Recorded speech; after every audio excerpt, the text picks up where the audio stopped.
Hi guys, and welcome to the pre-season match review of Sunderland and Benfica B. Now, as I'm recording this right now, it is currently half-time and it is currently Sunderland 0, Benfica B 0. So we'll start off with the lineups for this first half. We have Burge in goal. We're playing that five at the back again. Was three central defenders where we have Baldwin, we have Ozturk, and we have Willis as well.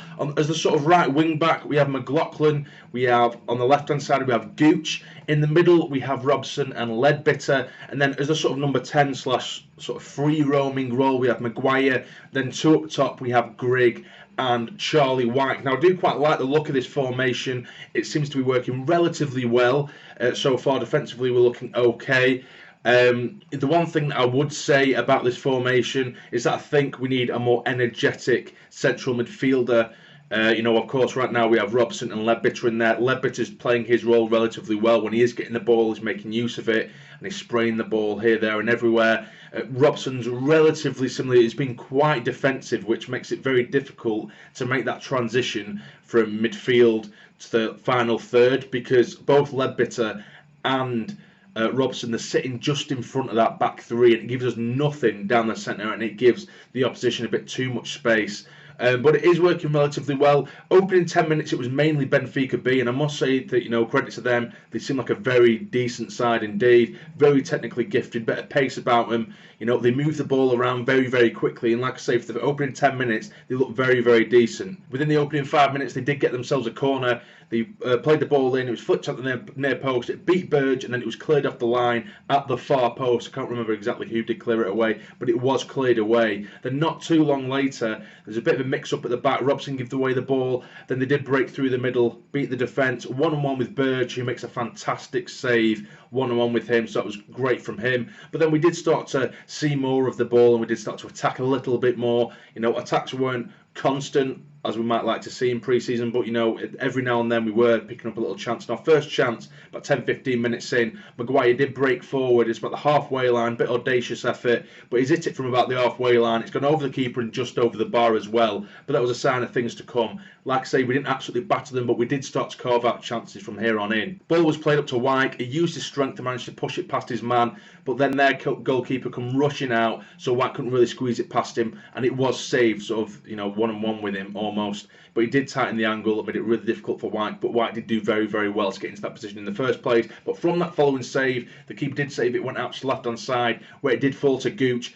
Gooch managed to pull it back onto his right foot, dink it back into the danger area. Grigg, pretty much a free header, and he's looped it over the bar. Then we did have a free kick from the sort of right-hand side of the halfway line. I'm pretty sure it might have been Willis who actually whipped the ball in, and it was a very, very dangerous ball indeed, around the back of the defence. It beat everyone, but Gooch did pick it up on the byline. Again, he pulled it back onto his right foot, and then there was Ozturk making a late run, running towards a sort of penalty spot area, and it just dinked into him nice and gently. Free header, and he's absolutely, with a bullet header, it's gone way over the bar. Well, not way over the bar, but it wasn't on target. But Benfica did start to show their danger again, because they do have quite a lot of technical ability. They had a bit of pace on their side. It was just a hoof ball over the top that completely did Jordan Willis, who I think all in all actually had a pretty decent game. He kept their strikers relatively quiet on his side anyway. I think he did quite well, but this time he was caught off guard. It was put over the top, and it was their left winger. He could cut in from left to right. He did cut in a bit too easily on Willis. I was quite disappointed with that,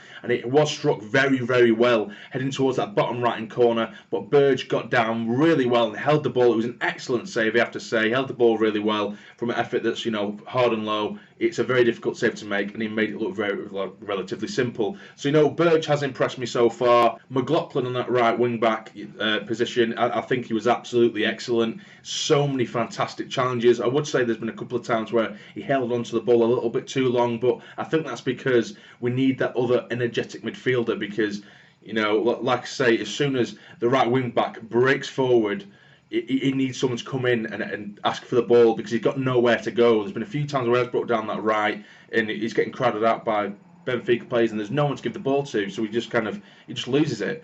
So he needs either Robson or Leadbitter. He would have needed them to push up and get alongside him so he can square the ball and the attack can progress. But it keeps breaking down on those kind of attacks. So for me, I think that this formation would work well if we did have maybe just the one sort of defensive midfielder and a more attacking midfielder in the centre. Someone like an O'Nien who can do a bit of both, a bit of box-to-box midfielder. Leadbitter is not that kind of player. He doesn't have that energy, he doesn't have that stamina, he doesn't have that engine. So for Leadbitter, he can hold onto the ball, he can ping it left, right, and centre and spread the play. Whereas we need another central midfielder who's going to bomb forward as well as track back. O'Nien fits the bill perfectly for that, so I think O'Nien would have fit really well. We'll see. He might come in on the second half and he might play that role, and we shall see how that goes. But we did have another couple of chances just before the half did end. There was There was a cross from Gooch on the left-hand side. It was a bit of a hopeful cross, really, but it's beat the keeper, and it's actually hit the top of the crossbar and just bounced out of play. And then just on the stroke of half-time, Maguire did have a free kick on the edge of the box, and it's gone just over the top left-hand side of the goal. But yeah, it's 0-0. Okay stuff, it has been a typical pre-season friendly now, nothing too exhilarating, but I'm relatively pleased with what I've seen so far. So hopefully, we probably will see a lot of changes for the second half. But I think once this formation is sussed and the team understand this formation completely, I can see it working, and I'm quite excited to see how we progress with this formation. But as I say, it's currently Sunderland 0, Benfica B 0. So we shall see you at full time. So the second half has just came to an end, and it is finished Sunderland 0, Benfica B 0. And it was terrible. It was absolutely terrible. I mean, the first half, don't get me wrong, it wasn't great either. I think we just made a few more chances in the first half. Second half, I think we looked a little bit better on the ball in terms of controlling it, but we just weren't making many chances whatsoever. But we did go into the second half, and we did ring the changes. There was 4 changes for the second half. We had Leuven's, O'Nien, Benji Kimpioka and Ruben Samut, the youngster, coming on as well. Willis, Leadbitter, Grigg and McLaughlin all came off for the second half. And, for the first 5 minutes or so, I think we dropped quite deep considerably. I don't know whether that was because of the introduction of Leuven's or what, but we kind of asked for it a little bit, and luckily for us, they didn't really take advantage of that. And Leuven's got himself, in typical Leuven style, he got himself booked about 5 minutes after coming on. He's hacked straight through the back of a Benfica B player, the striker, gone straight through the back of him. But, after that 5 minutes, I just thought, holy shit, what's going on here? We look like we're going to collapse. But after that 5 minutes, we kind of got ourselves together, and we looked really solid in terms of keeping hold of the ball. But attacking-wise, we were absolutely shocking. We really were piss poor. The addition of Benji coming on, it did add a little bit of a spark, but there just isn't enough up there. And I think you can tell more than anything that Jack Ross, with this new formation system, they're definitely trying to, or they've at least focused a lot more on the defensive side, because I think all in all we was actually quite good over the 90 minutes. We were quite good defensively, but going forward there's just nothing. There really is just nothing. We're so stale up top. First half with Pike and Grigg up top, we didn't look great at all. They didn't look particularly threatening. It didn't seem to work in the system, or it might just be a case we need different personnel. We need new personnel up there. For me, I personally, like I said, I think we need a different kind of midfielder, a central midfielder, more of a tenacious box-to-box midfielder with bundles of energy. Like I say, I would have preferred to see O'Nien play there, but he was playing as the right wing back tonight. I also think we need a winger with a bit more pace, a bit more creativity. I think McGeady would have been perfect for this game to open the defence up, but we can't just rely on McGeady all the time. Gooch is very direct with his running. He's very predictable. He can cause problems, but he gets very, very predictable. After Gooch beats a player once, he'll rarely do it again because he is so predictable. I think we definitely need another winger and another striker definitely as well, because Wyke and Grigg, I just don't see it. I do joke on Twitter saying that Charlie White's going to get 20 goals this year, which of course I hope he does, but I'm not stupid. I don't think he will. I'd highly doubt that he will, but if he does, it'd be great. But we certainly need something a little bit different up top as well. But yes, so the second half, I feel like we controlled it quite well, but we just didn't make anything. We had one chance, that was when Watmore come on late on.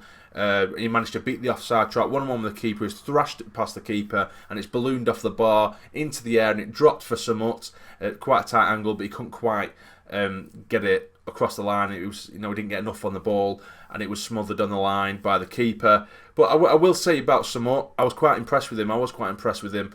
in that midfield. He looked better than Robson, to be honest with you. I think he just looked very controlled and assured on the ball. He never really lost it. He brought the ball forward a few times as well. But like I say, I think we definitely need someone who can bring the ball forward and run at the opposition from the centre of midfield. I think that was a big thing really for us today. I think we lacked in the middle and up top. But like I say, defensively, I was relatively happy with what I saw. Just attacking wise, we're stale as hell. We really are. There was a chance for Benji Kompioka. He had his back to goal, and it looked like it may have been a penalty. It was a bit of a shove. It wasn't given. But again, other than that, there really wasn't much to go off in the second half at all. They had a decent chance as well. Leuven's, to be fair, actually made a very good challenge. Pretty much the last chance of the game. Their player went one-on-one with the keeper, and then Leuven's managed to use his strength and cut across him and make the challenge and put him off enough to see it out for a goal kick. But other than that, nothing. Literally nothing. Embleton come on, McGeoch come on, a few other players come on as well. But for me, I think we need to start moving on to and focusing on the attacking side of things now. I think defensively you can see that that's what they've been working on a little bit. It looks like there's been a lot of focus on the defensive side of this formation and this system. Attacking wise, it needs he's sprucing up big time. Otherwise, it's just going to be a shit season. It really, really is.